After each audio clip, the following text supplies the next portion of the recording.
إن هذا القرآن يهدي للتي هي أقوم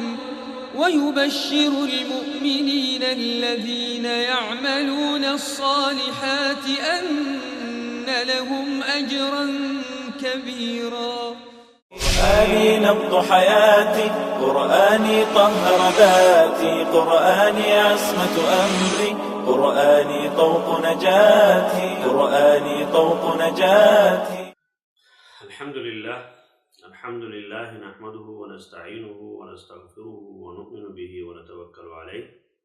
ونعوذ بالله من شرور أنفسنا ومن سيئات أعمالنا، من يهده الله فلا مضل له ومن يضلله فلا هادي له، ونشهد أن لا إله إلا الله وحده لا شريك له، ونشهد أن سيدنا ومولانا محمدا عبده ورسوله، اما بعد. پروگرام اعجاز القرآن کے ساتھ عبدالخالق ہمدرد آپ کی خدمت میں حاضر ہے، اور ان پروگراموں میں جیسا کہ آپ جانتے ہیں ہم قرآن کریم کے معجزہ ہونے کے بارے میں کچھ باتیں آپ کی خدمت میں پیش کر رہے ہیں۔ دراصل یہ موضوع اتنا وسیع اور اتنا گہرا ہے کہ اس کے اوپر چند منٹ کی گفتگو یا چند گھنٹوں کی گفتگو وہ کافی نہیں ہے، بلکہ اس موضوع کے اوپر لوگوں نے جتنے کام آج تک کیے ہیں وہ حیران کن بھی ہیں اور بہت مفصل بھی ہیں، لیکن اس کے باوجود کوئی آدمی یہ نہیں کہہ سکا کہ میں نے جو کچھ کہا یہ حرف آخر ہے، کیونکہ قرآن کریم کے علوم اور قرآن کریم کا اسلوب اور قرآن کریم کا نظم و بیان، وہ ساری چیزیں اپنے ہر پہلو کے اندر ایک اعجاز رکھتی ہیں۔ بہرحال پچھلے پروگرام میں ہم نے اس کے کچھ وجوہات بیان کی تھی اور اس کا کہ کس وجہ سے قرآن کریم معجز ہے، تو انشاءاللہ اگلے چند پروگراموں میں اس کی تفصیل ہوگی، اور اس کے بعد ہم کچھ مزید جو ہے نا تفصیل کے لیے سائنس اور قرآن کریم کے حوالے سے، یا اسی طرح سے قرآن کریم نے جن غیبی خبروں کا بتایا ان کے بارے میں جو ہے نا وہ گفتگو کریں گے۔ تو آج کے اس پروگرام میں جو بات بیان کی جا رہی ہے وہ یہ ہے کہ قرآن کریم کا نظم اور قرآن کریم کے الفاظ اور اس کی جو ترکیب ہے یہ بے مثال اور جو ہے وہ نادر روزگار ہے، اس کی کوئی مثال موجود نہیں ہے۔ اب یہاں سوال یہ پیدا ہوتا ہے کہ اس کی گواہی کون دے گا، اس کو یقین جو ہے اس کا کون کرے گا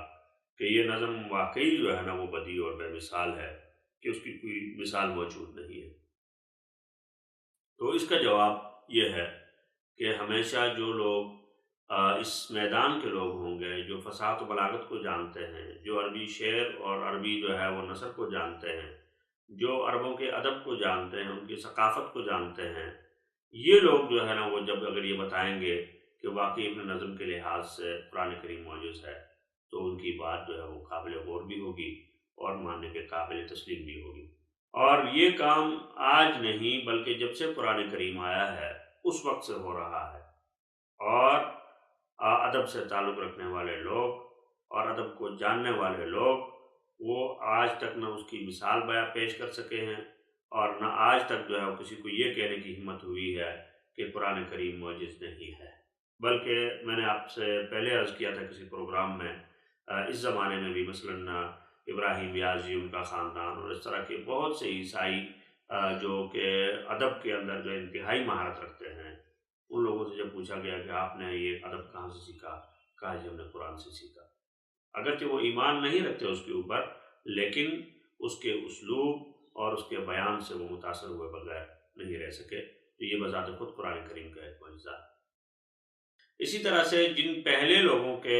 بارے کو قرآن کریم نے چیلنج کیا، ابتدائی لوگوں کو، اور وہ قریش مکہ تھے، ان میں بھی بڑے بڑے لوگ تھے،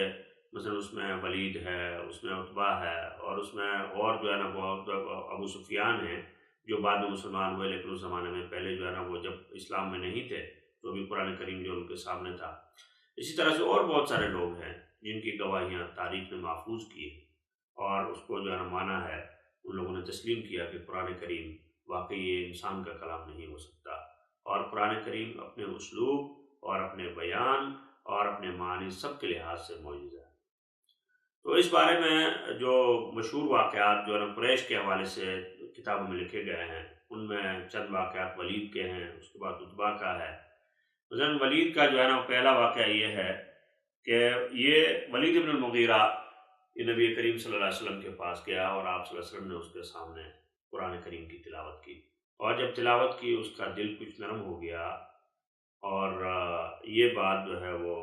قریش مکہ تک پہنچی کہ ولید آپ صلی اللہ علیہ وسلم کی مجلس میں گیا تھا اور اس نے قرآن سنا ہے، اور وہ لوگ اس وقت جانتے تھے کہ جو آدمی قرآن سنے گا وہ ایمان لائے بغیر نہیں رہ سکتا۔ شاید پہلے کسی پروگرام میں حضرت عمر رضی اللہ تعالیٰ کا تذکرہ آیا تھا کہ حضرت عمر گھر سے تلوار لے کے نکلے ہیں کہ میں آج نعوذ باللہ اس نبی کا سر لے کے آؤں گا جس نے ہماری قوم کے اندر تفرقہ پیدا کر دیا ہے، جس نے ساری قوم کو توڑ دیا ہے اور ایک نئے دین کی بنیاد رکھی ہے۔ لیکن رستے میں جا کے بہن کو مارا، بہن کے گھر گئے، اور وہ غصے کی حالت میں بھی جب اس سے فارغ ہو گئے اور اس کے بعد کہا اچھا بتاؤ کیا پڑھ رہی تھی، تو بہن نے قرآن کریم کو جب پڑھ کے سنایا، حضرت عمر جیسا آدمی جو ہے مسلمان ہو گیا۔ یہ قرآن کریم کے اعجاز کا ایک نمونہ ہے کہ اس قرآن کریم نے اس شخص کے دل کو بھی چیر ڈالا کہ جو اس قرآن کریم کو ختم کرنے کے لیے چلا تھا۔ خیر، ولید بن مغیرہ جو ہے یہ بہت بڑا جو ہے نا اپنے وقت کا انتہائی جو ہے نا بڑا عالم سمجھا جاتا تھا زبان کے علوم میں، فصاحت، بلاغت، اور اس کے ساتھ شعر، نثر، نظم، یہ ساری چیزیں جو ہے نا ان کا بہت بڑا ماہر سمجھا جاتا تھا۔ جب اس نے قرآن کریم سنا اور اس کے بعد اس کے دل کے اندر کچھ نرمی پیدا ہوئی تو لوگوں کو خطرہ ہوا، جو قریش مکہ کے بڑے بڑے لوگ تھے ان کو خطرہ ہوا کہ اگر ولید مسلمان ہو گیا تو ایسا نہ ہو کہ باقی سارے جو قریش باقی ہیں وہ بھی مسلمان ہو جائیں گے۔ چنانچہ ابو جہل نے اس کے پاس جو ہے نا وہ اس کے پاس گیا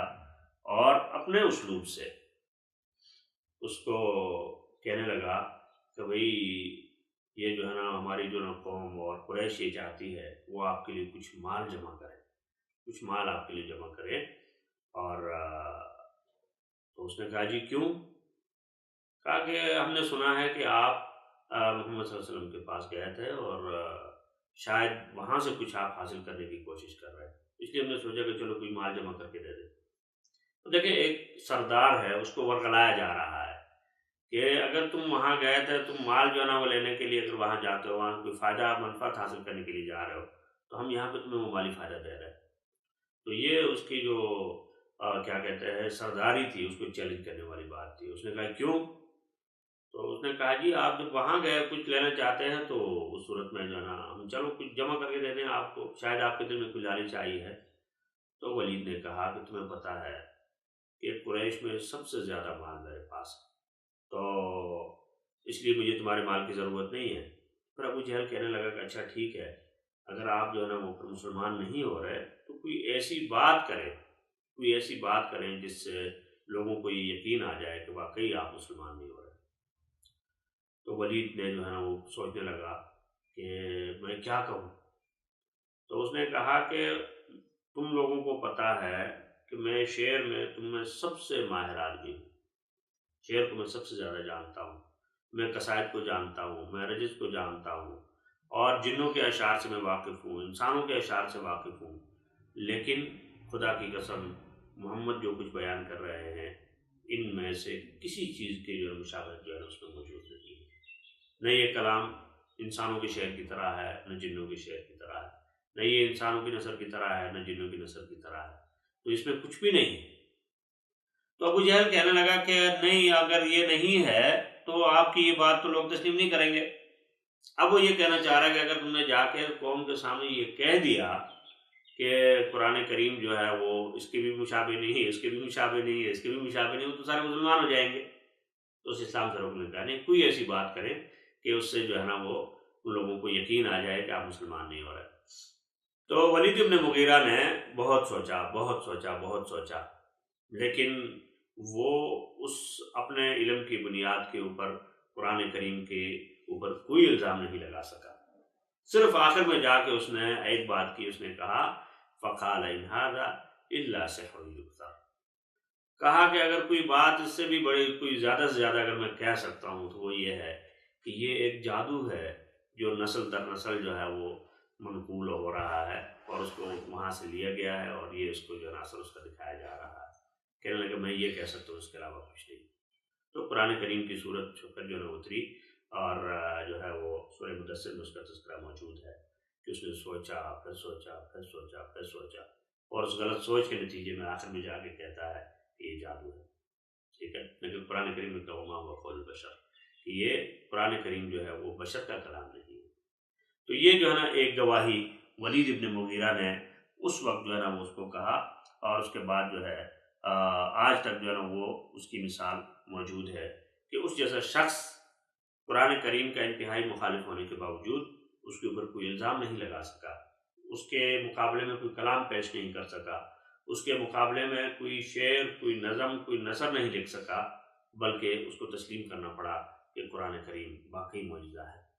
اور اسی واقعے کو بعض دوسری کتابوں میں لکھا گیا ہے کہ ولید جو ہے نا وہ جب اس نے قرآن کریم سنا اور اس کے بعد جو اس نے خاموشی اختیار کی، تو ابو جہل اور دوسرے جو لوگ تھے ان سے جب بات ہوئی وہ کہنے لگے کہ یہ مسئلہ بڑا خطرناک۔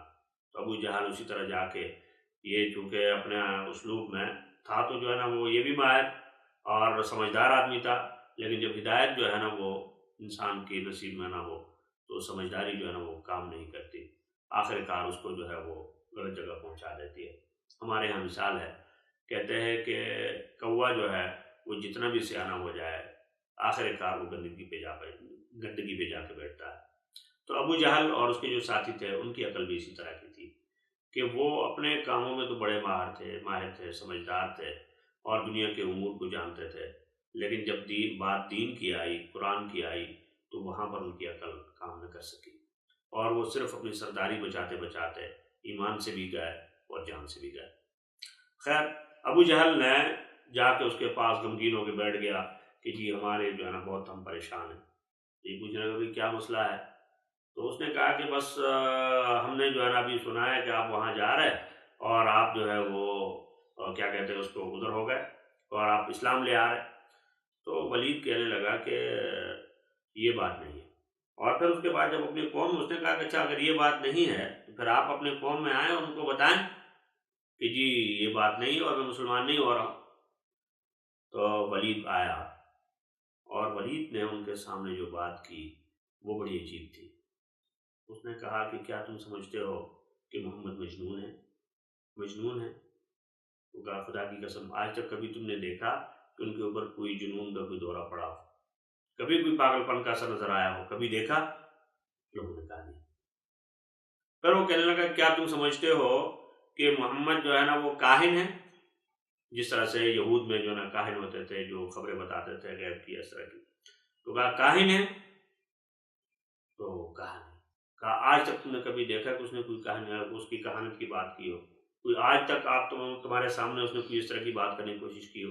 نہیں کی۔ اور کہا کہ اچھا کیا تم یہ سمجھتے ہو کہ وہ شاعر ہے،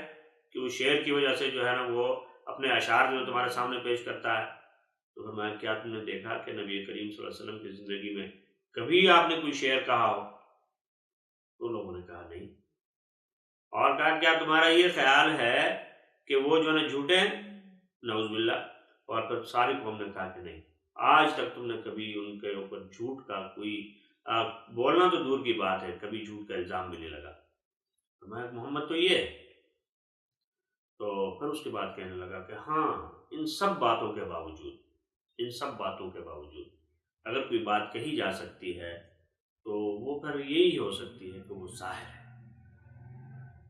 ہے۔ لیکن اس ساحر کے پر آگے اس نے یہ نہیں کہا کہ آج تک تم نے ان کو سحر کرتے ہوئے نہیں دیکھا، اس کے اثرات کی بات کی کہ دیکھو جو وہ کلام لے کے آئے ہیں اس کلام کی وجہ سے جو ہے نا وہ میاں بیوی الگ ہو رہے ہیں، خاندان تقسیم ہو رہے ہیں، قومیں تقسیم ہو رہی ہیں، تو یہ گویا کہ جادو کا اثر ہے جس نے اس کو وہ کیا۔ لیکن در حقیقت یہ جادو نہیں ہے، یہ قرآن کریم کا وہ معجزانہ اثر تھا جس نے ان لوگوں کے دلوں کو چیر ڈالا اور ان کے دلوں کے اندر ایمان کی شمع کو روشن کیا۔ تو یہ ولید کی جو ہے نا گواہی ہے۔ اسی طرح سے واقعات میں جو ہے وہ تذکرہ خود اس کا بھی ہے، عتبہ کا بھی ہے، اور اس کے بارے میں بھی قرآن کریم کی جو ہے نا وہ آیات اتری ہیں جہاں پر اس نے کہا کہ یہ جو ہے نا قرآن کریم جو کچھ ہے یہ نہ سحر ہے، نہ یہ جادو ہے، نہ یہ جو ہے نا شعر ہے، نہ یہ جو ہے نا وہ نثر ہے، یہ بشر کا کلام ایسا کبھی نہیں ہو سکتا۔ تو یہ ساری گواہی اس زمانے کی ہے، اور وہ یہی سلسلہ وہاں سے لے کر آج تک چلا آ رہا ہے کہ کوئی بھی ادیب دنیا کا جتنا بھی ماہر ہو جائے عربی زبان میں، وہ آج تک یہ نہیں کہہ سکا کہ قرآن کریم معجزہ نہیں ہے۔ اس معجزے کو مزید سمجھنے کی ضرورت ہے۔ اللہ تعالیٰ ہم سب کو اس کی توفیق عطا فرمائے۔ إن هذا القرآن يهدي للتي هي أقوم ويبشر المؤمنين الذين يعملون الصالحات أن لهم أجرا كبيرا. قرآني نبض حياتي، قرآني طهر ذاتي، قرآني عصمة أمري، قرآني طوق نجاتي، قرآني طوق نجاتي.